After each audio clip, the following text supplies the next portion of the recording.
Alright guys, so for a hook I am using the Risen 100 dry fly, and this one's barbless, but they do make a non-barbless if that's what you're looking for. But I really like these hooks. They're very strong for a dry fly. Granted, I've never met a dry fly hook that was super strong, but for a dry fly hook it's rather strong. It's not going to bend too easily on you on big fish and whatnot, and they're super sharp. I mean, just really sharp. So I do like these hooks. Granted, they are my sponsor, but that's not why I like them.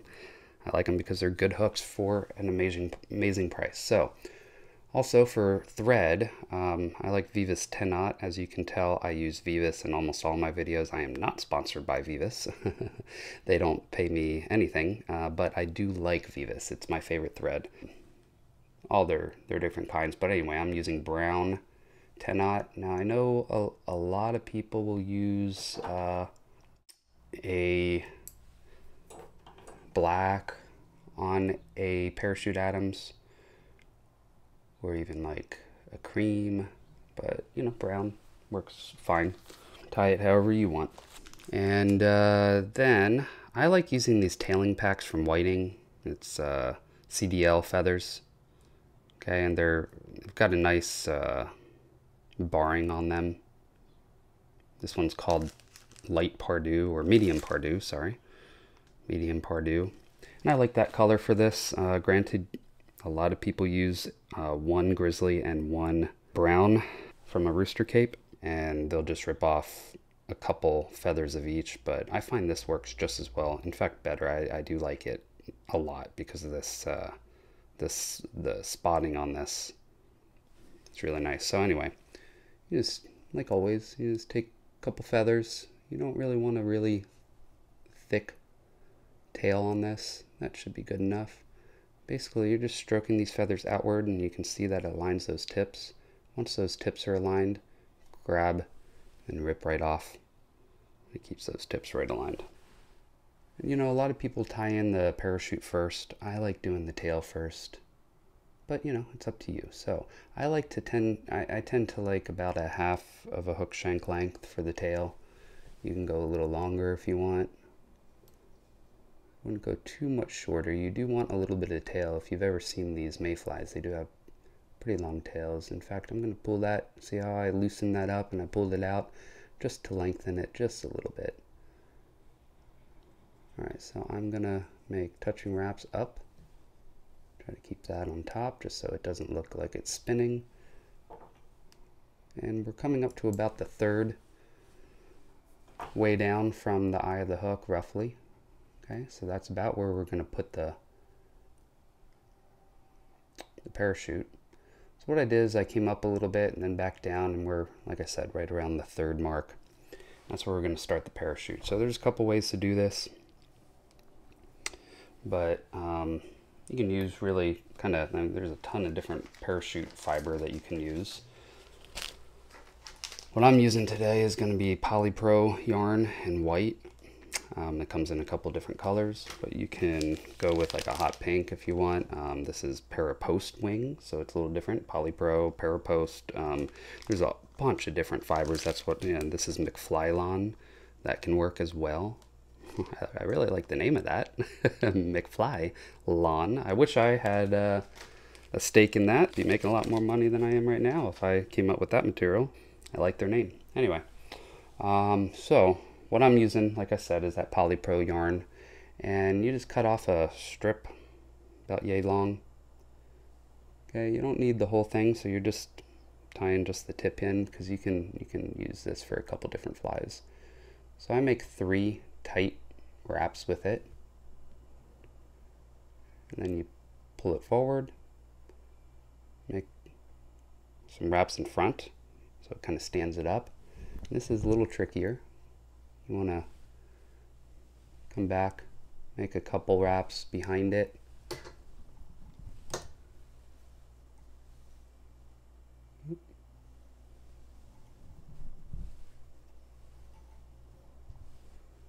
Okay, so now we've got it sort of standing up. Then we're gonna pull it up. See if I can get a little more light in here, because my hand is gonna get in the way. All right, so pull it up with your fingers, and you're just gonna, as you can see, I'm coming around it. You gotta let go with your fingers just for a second.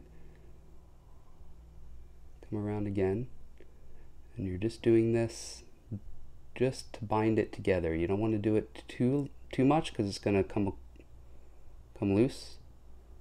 There we go. So as you can see, when I came forward, then I rested it behind in front there, okay? And that's going to be it's going to be important. Actually, no, sorry. And then we're gonna, so once you rest in front, then I'm gonna come forward like this and over it like that. Okay, so it's around the post like so. Because what we're gonna do is gonna make things a lot easier. I'm gonna turn this downward. You'll see in a second what that's gonna do. All right, so as you can see, now we're in perfect position here, right? To just wind over it, right? So we're just like you would normally wind on it. So that way your hand's not being, you know, trying to go around it, which is tough to do. This is gonna allow you to wind just like you normally do. Another trick to this, because it's really tough to get this to stiffen up and you really want this to be stiff, you can just lay a dot of super glue right on the base of the fiber there. And once you start wrapping this, you're just going to make touching wraps. Okay, you can hold it if you need to tighten it. And that's going to stiffen up that post. You don't want to go up too far, okay? You want to kind of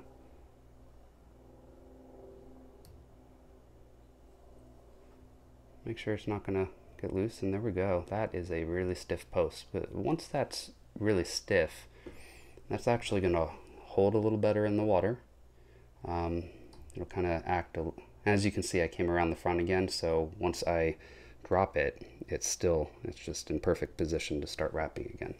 All right, so next we're going to need some dubbing. Now, a lot of people will say that, you know, you want muskrat. Some people use hare's ear. All that'll work. That's great. But muskrat, you know, I mean, that's the original that was used, and it's wonderful stuff if you can find it. You can just basically get this stuff, which is fine and dry, okay, or so there we go, fine and dry dubbing. And this is the, let's see if I can find it, Adam's gray. There you go. You can see what that looks like right there. Okay, I like this stuff. It does have some UV fibers in it, so it kind of is more attractive a little bit to the fish. At least that's in theory. Anyway, we're going to come back just a little bit, and we are going to wrap on a tapered noodle of this dubbing onto your thread. We're just going to come back.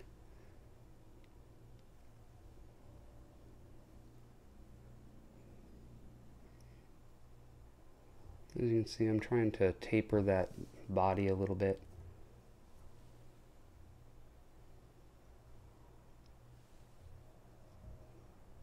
For now, that's a little much. I used too much there. Let's pull some out.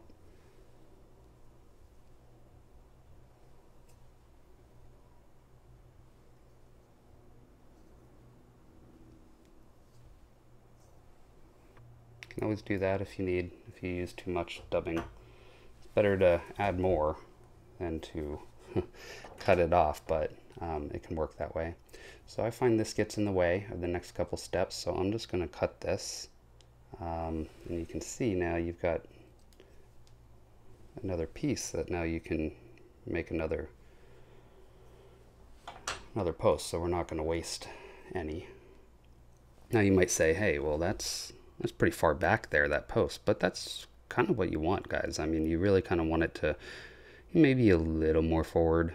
You might want it, but obviously you don't want it directly in half, which would be right about there. So we're a little forward than half, maybe not quite a third. A third would be right here. So I am a little further back, but that'll work. So next, you're going to want a hackle feather.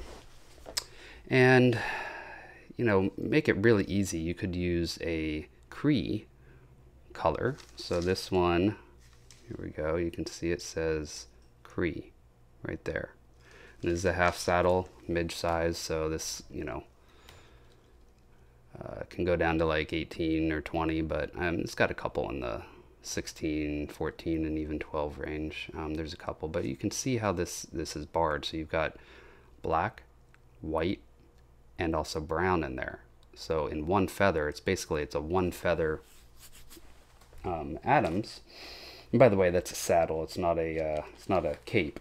Saddles have longer feathers generally, and I like them better. I like they're a little softer of a spine of the feather, like I don't even know what you would call that. It's not the spine, but you probably know what I'm talking about here, hopefully. It's a little softer, easier to wind on, and they're much longer. I mean, this is one you can see.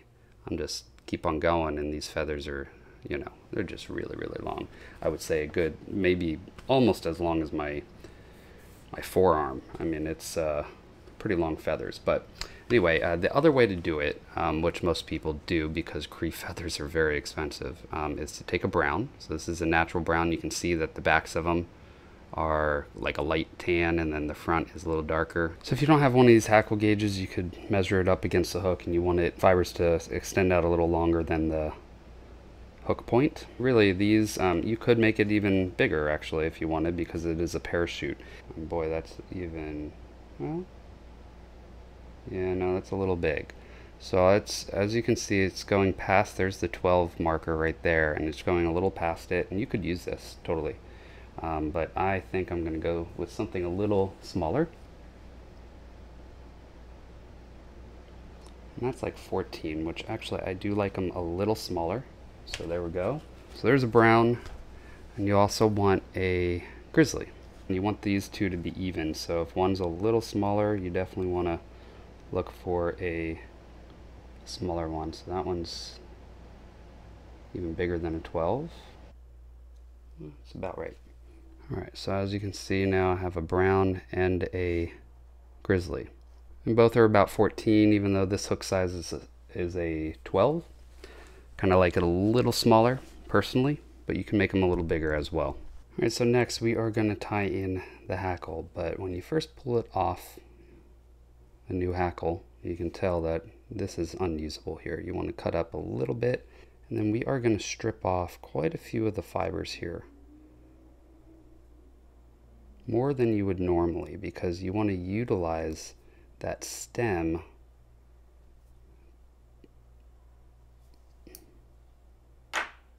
a little more. There we go. And it seems like you're stripping off quite a bit, and you are.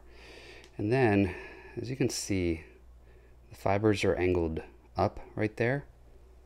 They're angled down here. This is the shiny front side. This is behind it. You can see it's the light side if you're using a non-dyed. If this is a natural, it's going to be a little lighter on the back, at least most of them. And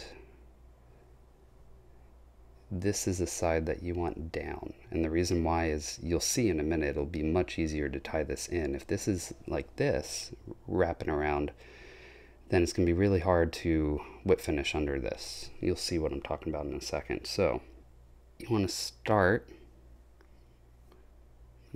counter wrap my thread here so it jumps back, and you want to start the tip.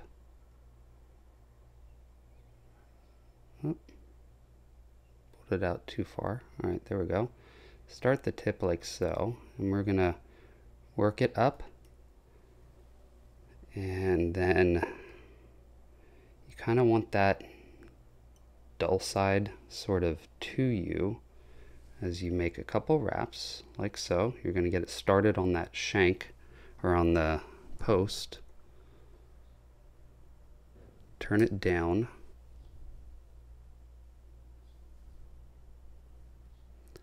and then we're just going to work this up the shank. We want to make sure this is the dull side is angled out quite a bit. As you can see, when you start wrapping it, you can see it's going to want to go with the dull side up and the shiny side down. All right. So then we were going to come back down. Now that's in. You could technically tie both of these at the same time, as you can see them on the back side here, okay, of the post, and that'll leave you in good position when you put it back up. All right, so we are going to tie this in an exact same way.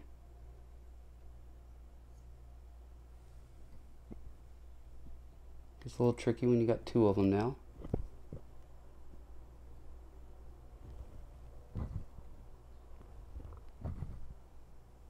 Okay, I've got it started. The back side here, so that way when I turn this down, it's going to still hold it on that post.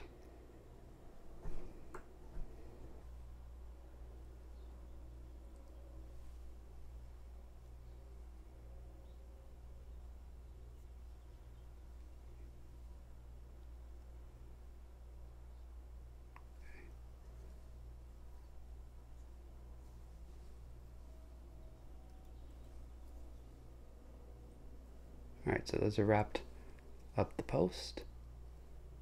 We're going to come back down, and one more time we're going to turn this back this way. And the reason why is we have to dub the front, and this is just going to cover up everything. You can always add more. I wouldn't put a whole lot here. We'll probably need more here.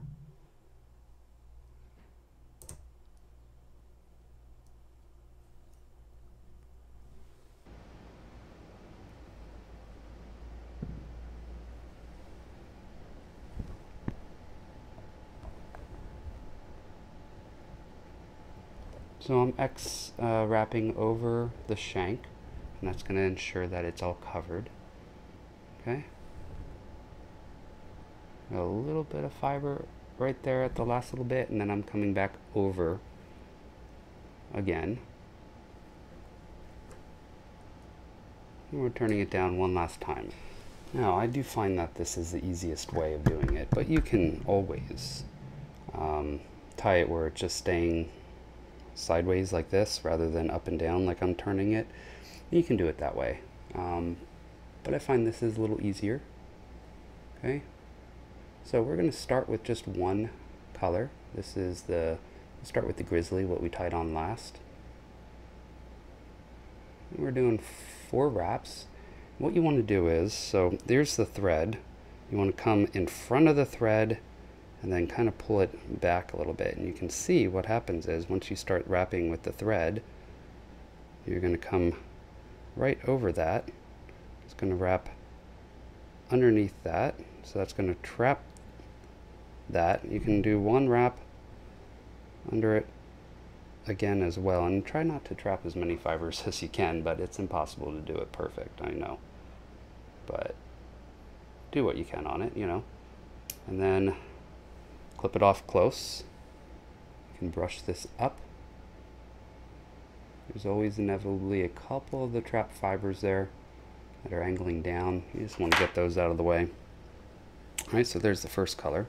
As you can see, I was wiggling my thread as I was going through it, and you'll see when I do it with the brown, and that kind of helps. Is it perfect? No, you're still going to trap some, but alright, so we're wrapping that brown down through the grizzly. I'm going to do one last one here. You can see I'm coming in front of it. We're going to do the same thing, and I'm going to see I'm wiggling the thread to try to keep from trapping as many fibers. Pull this up forward, wrap in front of it.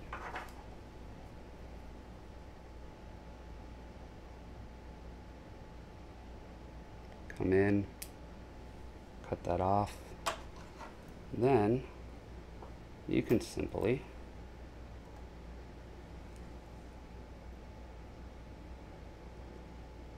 whip finish right under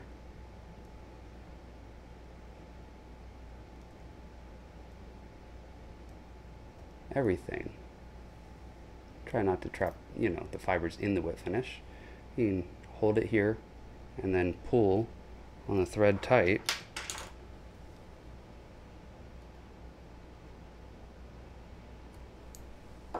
Cut that off rather close, and there we have it. Now, I said we weren't going to turn it up, and here I am turning it up, but you'll see in a second. So, not necessary, but you can always trim this now if you want it a little shorter.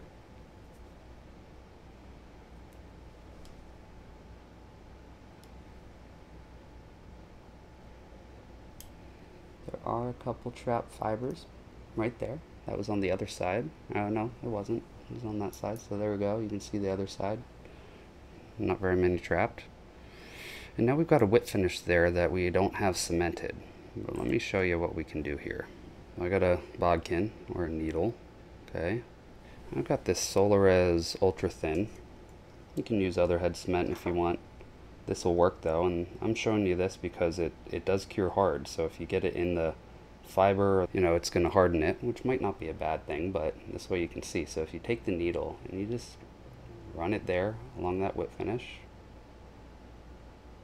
it's going to get into that whip finish, and that's going to harden that. Not only will that harden the whip finish, but it'll also harden that that post even more. So that's going to really keep that sitting high up on the water. Then, like all UV resin, you just cure it with your UV light.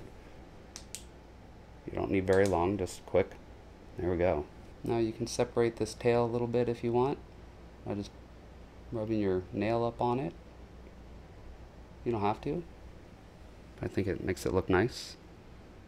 And there we go. The finished parachute Adams. Now, as I had said, I kind of put that parachute back a little further than I usually like to, but it still worked out really nice, as you can see. This is coming up just a little past the hook eye.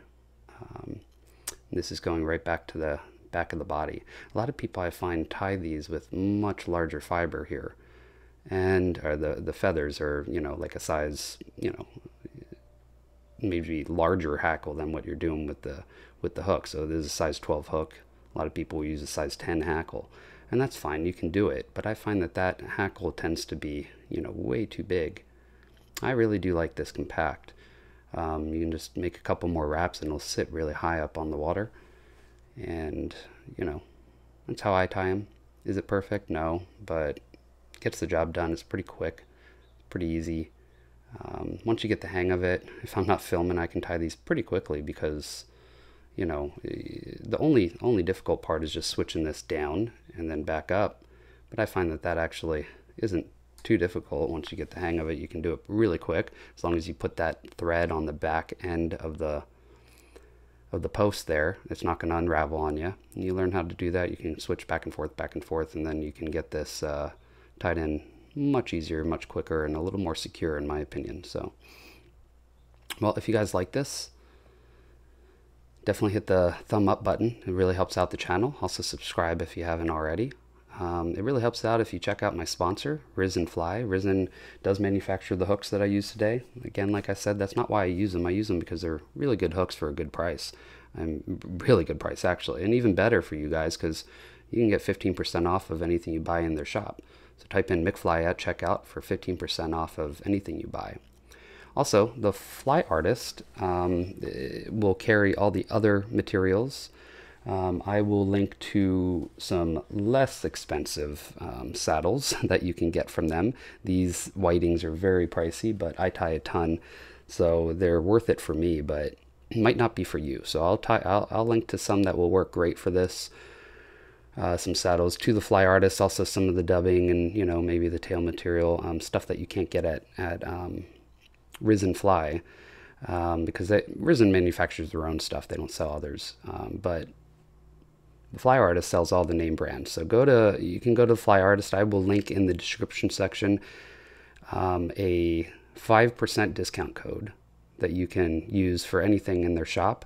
Also, I will link to individual products that I use today, both to Risen and to the Fly Artist. So both of them are working with me. Both of them definitely help me out if you guys order from them, but they're also really good prices. I made sure, you know, and didn't select someone that's gonna, first off, have bad customer service, but also a place that is, you know, gonna take advantage of you for prices. No, both of these places have excellent customer service, and they also have really good prices, and even better because they both offering you a discount. So you'll type in McFly at the checkout, and I'll leave that checkout code for both Risen and for the Fly Artist down below.